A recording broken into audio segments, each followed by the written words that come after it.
সুমুখে। সুপ্রদর্শক, আজকে আমাদের মাঝে উপস্থিত রয়েছেন টিম স্টার টেকনোলজির শিল্প উদ্যোক্তা ও ব্যবস্থাপনা পরিচালক, যিনি হাজারো তরুণের আইডল, যিনি বাংলাদেশের সর্ববৃহৎ সাস্টেইনেবল ইন্ডাস্ট্রিয়াল ওয়াশিং মেশিন উৎপাদনকারী প্রতিষ্ঠানের প্রতিষ্ঠাতা। তার গল্প শুনব। আমাদের মাঝে আছেন ইঞ্জিনিয়ার আসাদুজ্জামান। শুভ সকাল, কেমন আছেন?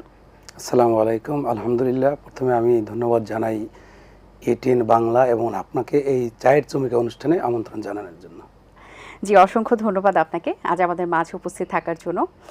আপনি একজন উদ্যোক্তা এবং তার পাশাপাশি আপনি অনেক বেকারের কাজের সুযোগ দিয়েছেন এবং কাজের ব্যবস্থা করেছেন। এই যে উদ্যোক্তা বা এই যে চিন্তা ভাবনাটা আপনার মাথায় এসেছে এবং দক্ষ করে, কারিগরিভাবে দক্ষ করে কিন্তু তাদের আপনি বিদেশে পাঠাচ্ছেন, এই প্রসেসটা, সম্পূর্ণ যাত্রাটা, জার্নিটা আপনার জন্য কেমন ছিল? আসলে প্রথমে বলি, আপনার 1998 সালে আমার এই যাত্রা শুরু। যখন আমি যাত্রা শুরু করি তো তখন আমার অভিজ্ঞতা শুরুতে যে একটা আতঙ্ক ছিল, যখন আমি 1-2 বছর জব করি একটা পোশাক শিল্প কারখানায়, বর্তমানে সুনামধন্য পোশাক শিল্প কারখানা, সেখানে আমি ইঞ্জিনিয়ার হিসেবে মেশিনারি দায়িত্বে আমি নিয়োজিত ছিলাম। তো আসলে আমি দেখতে পাই যে আমাদের দেশে পোশাক শিল্পের যে সম্ভাবনা এবং পোশাক শিল্পের যে ভবিষ্যৎ খুবই উজ্জ্বল। তো এর পিছনে যে উৎপাদনকারী যে মেশিনগুলো, সেগুলো কিন্তু 100% আমরা আমদানির উপরে নির্ভরশীল। তখন থেকেই আমার মনে চিন্তা জাগে যে আসলে এই শিল্পটাকে কেন আমরা ডেভেলপ করি না। তো সেখান থেকে আমার চেষ্টা যে মেশিন শিল্প কিভাবে তৈরি করব এবং এটাকে কিভাবে সাস্টেনেবল করা যায়। এবার এটা যখন আমি তৈরি করতে পারবো তখন ক্রেতা সহজেই এটা পাবে বাংলাদেশে এবং অর্ধেক দামে পাবে, এবং যারা বেকারত্ব আছে তাদেরকে একটা প্রশিক্ষণের ব্যবস্থা করে এই শিল্পে জব সৃষ্টি করা এবং বিদেশে দক্ষ কারিগর হিসেবেও তারা বাইরে কাজ করতে পারবে। আচ্ছা, আপনার কোম্পানিকে কিন্তু বাংলাদেশের সর্ববৃহৎ সাস্টেনেবল ওয়াশিং মেশিন প্রস্তুতকারক হিসেবে বলা হয়। এটার পেছনে কারণটা আসলে কি? অন্যান্য থেকে আপনার মেশিনের বিশেষত্ব আসলে কি থাকে? এটা একটা ইম্পর্টেন্ট কোশ্চেন।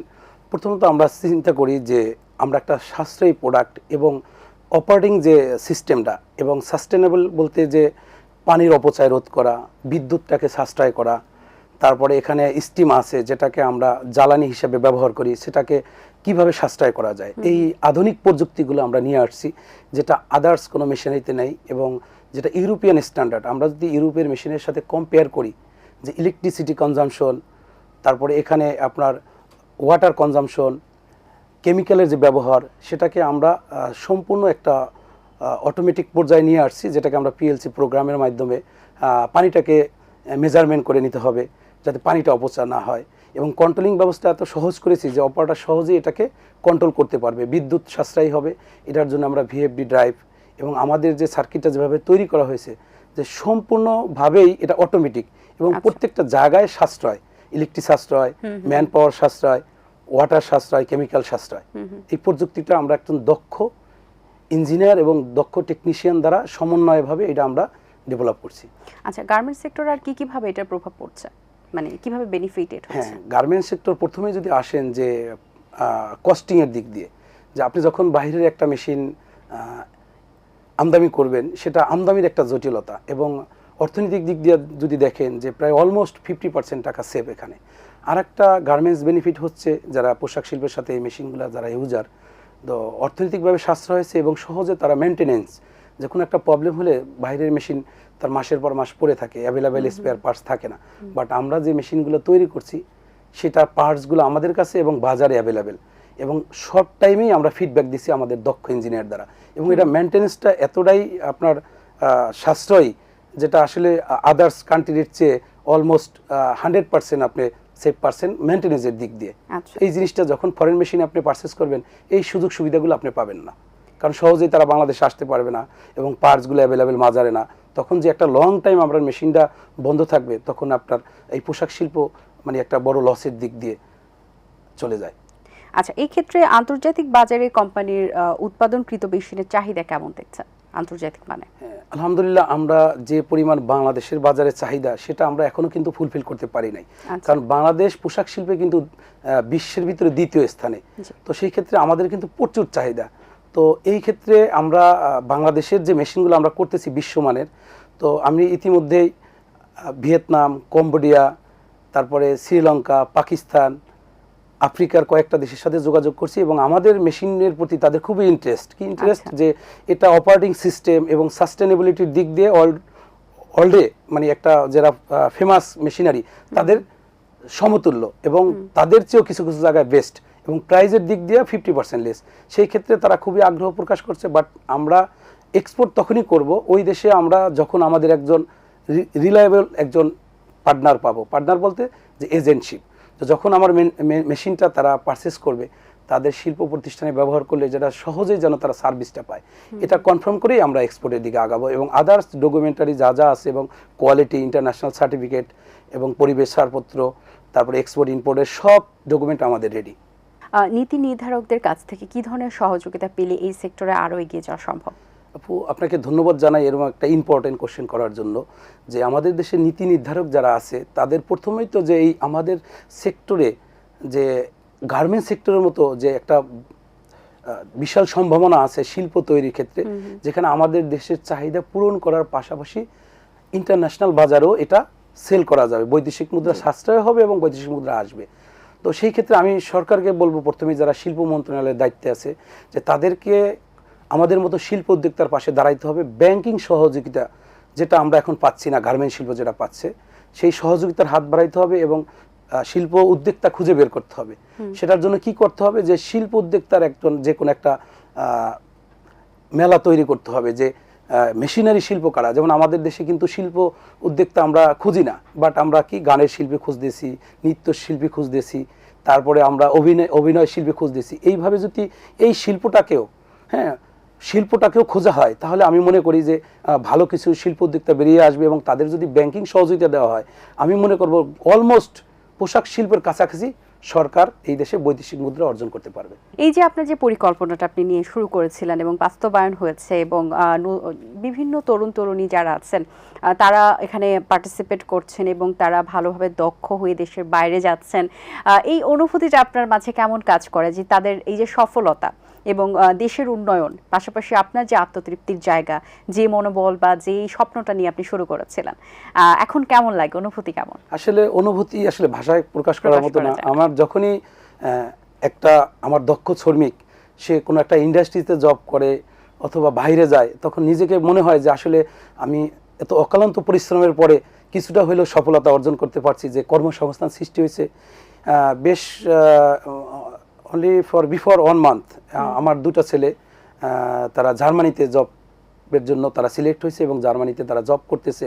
তো এটা শোনার পরে নিজেকে এতটা ভালো লাগে যে আসলে একটা শিল্প উদ্যোক্তা হলেই হবে না, সেখানে দক্ষ শ্রমিক তৈরি করতে হবে এবং দক্ষ শ্রমিক তৈরি করতে গেলে তাদের সুযোগ সুবিধা দিতে হবে।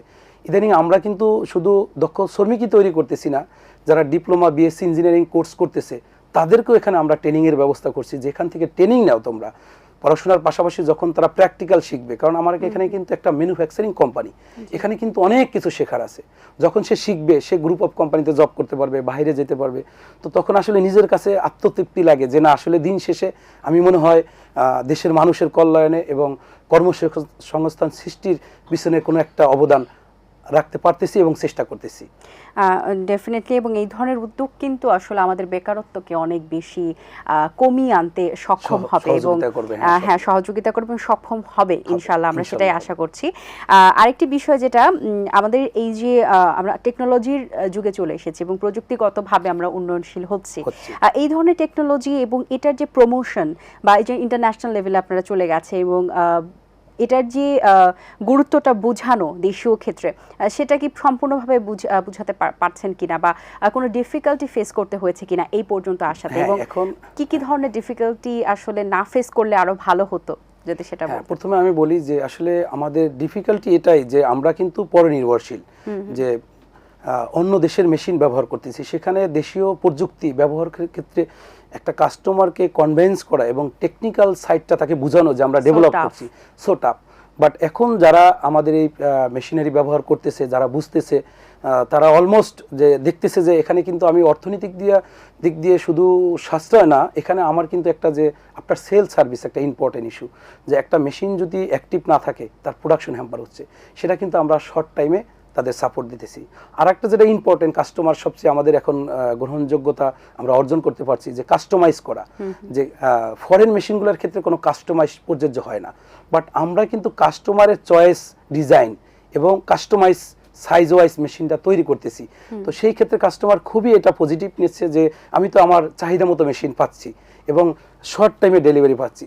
ধরেন একটা ফরেন মেশিন নিয়ে আসবেন, অলমোস্ট 2 থেকে 3 মাস লাগবে, কারণ এটা ক্যাপিটাল মেশিনারি, বিগ বাজেটের মেশিন।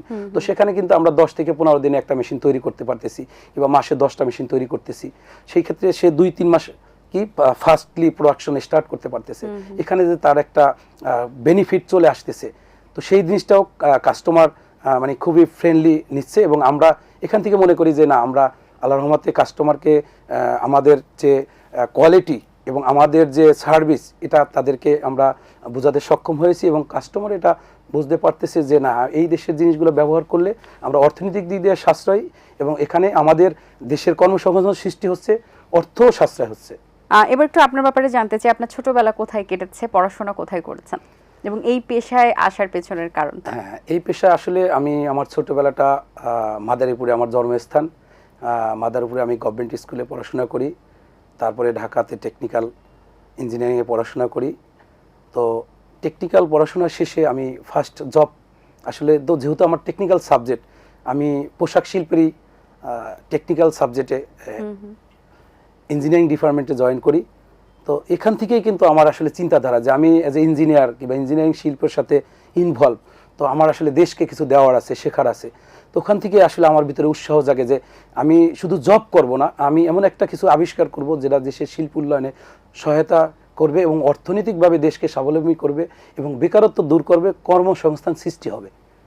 আচ্ছা, খুব ভালো। সো এখন আর কিভাবে উদ্যোগ নেওয়ার চেষ্টা বা পরিকল্পনা করছেন, যেটা আরেকটু বেটার ওয়েতে এটা এগিয়ে নেওয়া যাওয়া সম্ভব হবে?